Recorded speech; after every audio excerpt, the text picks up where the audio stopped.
The Dodda Halla, or big stream, as its name literally translates from Kannada, holds a gamut of emotions. You could call it a moody stream.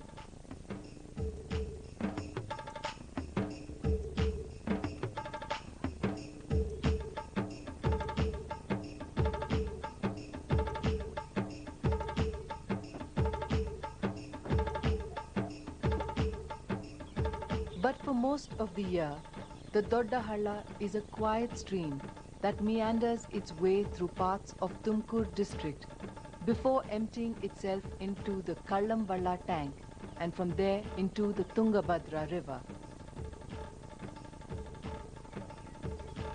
And on its drifting sands are written the memories of the people who live by it.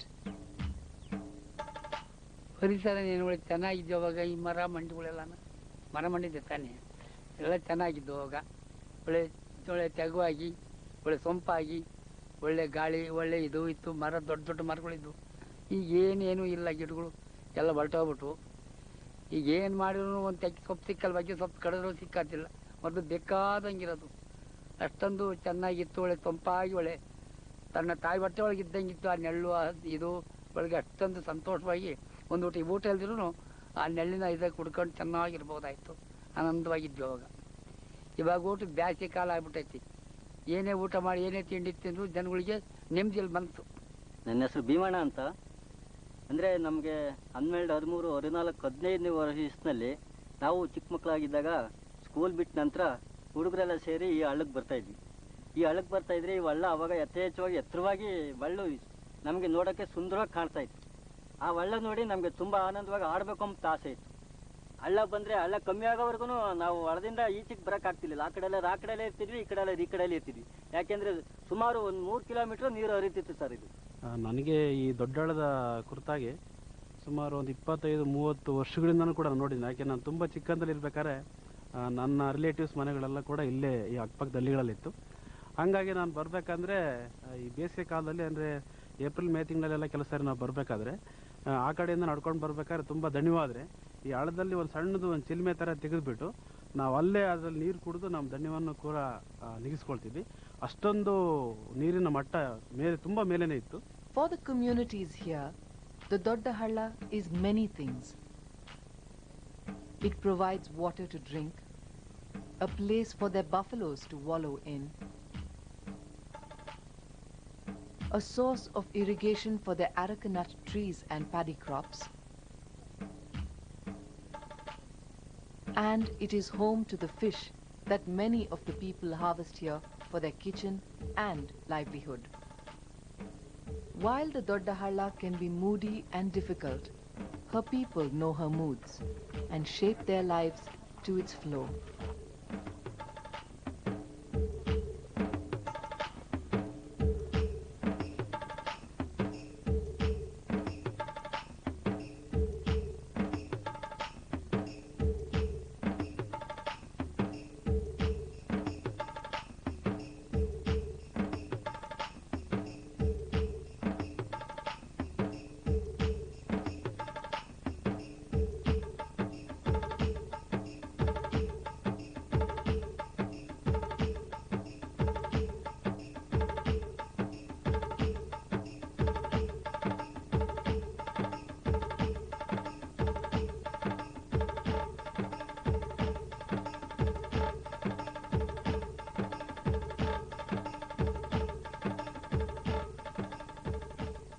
ಮೊದಲು ಮರಳು ಸಾಕಷ್ಟಿತ್ತು.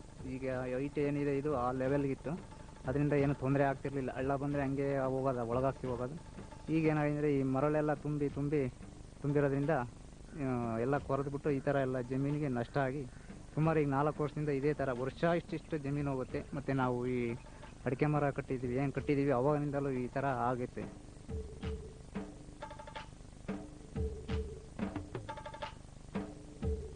ಈ ಮರಳಿದ್ರೆ ನೀರು ಸ್ವಲ್ಪ ತಡೆಗಟ್ಟುತ್ತೆ. ಸಣ್ಣ ಹೋಗಲ್ಲಿ ಕಾಲದ ನೀರು ಹೊಡೆದು ಹೆಂಗೆ ಹತ್ತ ಬಸ್ಕೊಂಡು ಹೋಗುತ್ತೋ ಆಗೋತಿ ಮಳ್ಳಿರ್ತಿದೆ.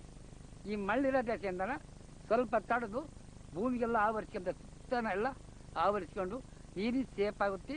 ಬಾವಿ ಬಂಕುಗಳಿಗೆ ಅಲ್ಲೂ ಸ್ವಲ್ಪ ನೀರು ಸಹಾಯ ಆಗುತ್ತೆ. ಅಷ್ಟು ಉತ್ಪತ್ತಿ ಆಗುತ್ತೆ ಈ ಮಳ್ಳಿನ ದೆಸೆಯಿಂದ. ಈ ಮಳ್ಳು ಅಪ್ಪುಟ ಹೋಗ್ಬಿಟ್ರೆ ಹೆಂಗೆ ನಾವು ತಲೆ ಮೇಲೆ ನೀರು ಹಾಕೊಂಡು ನೀರು ಹೆಂಗೆ ಹರಿದೋಗುತ್ತೋ ಆ ರೀತಿ ಹೊರಟೋಗುತ್ತೆ. ನೀರಿನ ಅನುಕೂಲ ಯಾವ ಜನರಿಗೂ ಸಿಕ್ಕಲ್ಲ. ಮರಳೆತ್ತಿದ ಒಂದು ಪರಿಣಾಮವಾಗಿ ನಮ್ಮ ಬಾವಿಗಳೆಲ್ಲ ಸಂಪೂರ್ಣವಾಗಿ ಬತ್ತಿ ಹೋಯ್ತು. ಮತ್ತೆ ನಂತರ ಏನಾಯ್ತಂದರೆ ಅದನ್ನು ಪರ್ಯಾಯವಾಗಿ ನಾವು ಈ ಬೋರ್ವೆಲ್ಸನ್ನು ಡ್ರಿಲ್ ಮಾಡೋಕ್ಕೆ ಸ್ಟಾರ್ಟ್ ಮಾಡಿದ್ವಿ. ಆ ಬೋರ್ವೆಲ್ಸಲ್ಲಿ ಸಾಧಾರಣವಾಗಿ ಒಂದು 100-150 ಅಡಿ ಕೊರೆದ್ರೆ ಆರಂಭದಲ್ಲಿ ಸಿಕ್ತು. ಆಮೇಲೆ ನಿಧಾನವಾಗಿ ಅದೀಗ 600-650 ಅಡಿ ಕೊರೆದ್ರೆ ಕೂಡ ಈ ಹಳ್ಳದ ಪಕ್ಕದಲ್ಲಿ ಇವತ್ತು ಒಂದು ಡ್ರಾಪ್ ನೀರು ಬರ್ತಕ್ಕಂಥ ಸನ್ನಿವೇಶ ಇಲ್ಲ. ಅಷ್ಟೊಂದು ತೀರಾ ಅಧೋಗತಿಗೆ ಹೋಗಿದೆ ಇವತ್ತು ವಾಟರ್ ಸೋರ್ಸ್ ಬಂದು. ಲಾರಿನವರು ಈ ಹಣದಾಸೆ ತೋರಿಸಿ ಈ ಮರಳನ್ನು ಎತ್ತೋದಕ್ಕೆ ಆರಂಭ ಮಾಡಿದರು. ನಾವೇನು ಮಾಡಿದ್ವಿ ಅಂದರೆ ನಾವು ಹಳ್ಳಿನವರಾಗಿ ಇದು ನಮಗೆ ಅಂಥ ಒಂದು ಇದ್ರ ಬೆಲೆ ಗೊತ್ತಾಗಲಿಲ್ಲ ಆ ಟೈಮಲ್ಲಿ. ಯಾಕೆಂದ್ರೆ ಮರಳು ತಾನೇ ಯಾರೋ ತಗೊಂಡೋಗ್ಲಿ ಬಿಡು ಸುಮ್ಮನೆ ಆದ್ವಿ.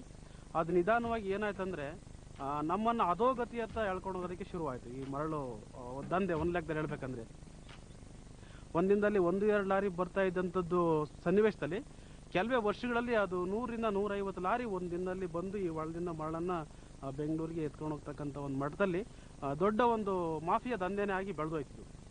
ಹಂಗಾಗಿ ನಾವೇನು ಮಾಡಿದ್ವಿ ಅಂದರೆ ಜನರೆಲ್ಲ ಇದನ್ನೇನಾದರೂ ಮಾಡಿ ಈ ಮರಳು ಮಾಫಿಯನ್ನು ನಿಲ್ಲಿಸಿದ್ರೆ ಖಂಡಿತವಾಗಿ ನಮ್ಮ ಸರ್ವನಾಶ ಆಗ್ತದೆ ಅಂತೇಳಿ ತೀರ್ಮಾನ ಮಾಡಿ ಎಲ್ಲರೂ ಕೂಡ ಇದನ್ನು ಹೋರಾಟ ರೀತಿಯಲ್ಲಿ ನಾವೆಲ್ಲ ಸಂಘಟನೆ ಮಾಡಿಕೊಂಡು ಒಂದಾಗಿ ಹೋದಾಗ ಇದಕ್ಕೆ ಸಂಬಂಧಪಟ್ಟಂಥ ಇಲಾಖೆಯವರು ಕೂಡ ನಮಗೆ ಸರಿಯಾಗಿ ಪ್ರತಿಕ್ರಿಯೆಯನ್ನು ನೀಡಲಿಲ್ಲ ಅವರು. ಯಾಕೆ ಅಂದರೆ ಇದರಲ್ಲಿ ಒಂದು ಲೆಕ್ಕದಲ್ಲಿ ಹೇಳ್ಬೇಕಂದ್ರೆ ಬಾಟಮ್ ಟು ಟಾಪ್ ಅಂತ ಹೇಳ್ಬೇಕಾಗ್ತದೆ.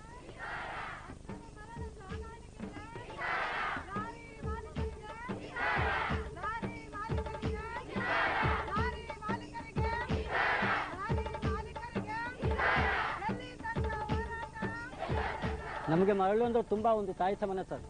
ಈ ಮರಳಿನ ಬಗ್ಗೆ ನಾವು 15 ವರ್ಷದಿಂದ ಸತತವಾಗಿ ನಮ್ಮ CCF ಸಂಘದವರು, ಸಿಬ್ಬಂದಿ ವರ್ಗದವರು, ಅಕ್ಕಪಕ್ಕ ಹಳ್ಳಿ ಗ್ರಾಮದಲ್ಲೆಲ್ಲ ಹೋರಾಟ ಮಾಡಿ ನಾವು ಇಲ್ಲಿಂದ ಕಳ್ಳುಮೇಲೆ ಕೆರೆವರೆಗೂ ಹೋರಾಟ ಮಾಡಿದ್ದೀವಿ. ರಾತ್ರಿಗಳು ಊಟ ಬಿಟ್ಟು ತಿಂಡಿ ಬಿಟ್ಟು ಮನೆ ಹೆಂಡ್ರು ಮಕ್ಕಳನ್ನ ಬಿಟ್ಟು ಹೋಗಿ ಲಾರಿಯಲ್ಲಿ ಕಾದಿದ್ದೀವಿ.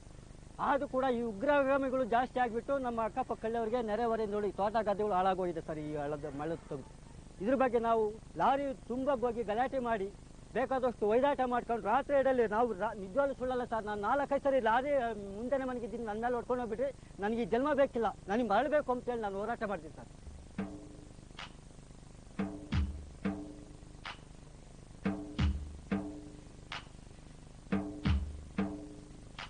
But how can things change when some things don't? Ganga Puja. It's a ritual that all the women here perform. And this ritual has never been discontinued in all these years. The Dodda Halla has not changed. The people have. The issue no longer is the Dodda Halla. The issue is whether people understand to what extent the Dodda Halla is their life stream.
ದಂಧೆಗೆ, ಅಕ್ರಮ ಮರಳು ಸಾಗಾಣಿಕೆಗೆ, ಅಕ್ರಮ ಮರಳು ಸಾಗಾಣಿಕೆಗೆ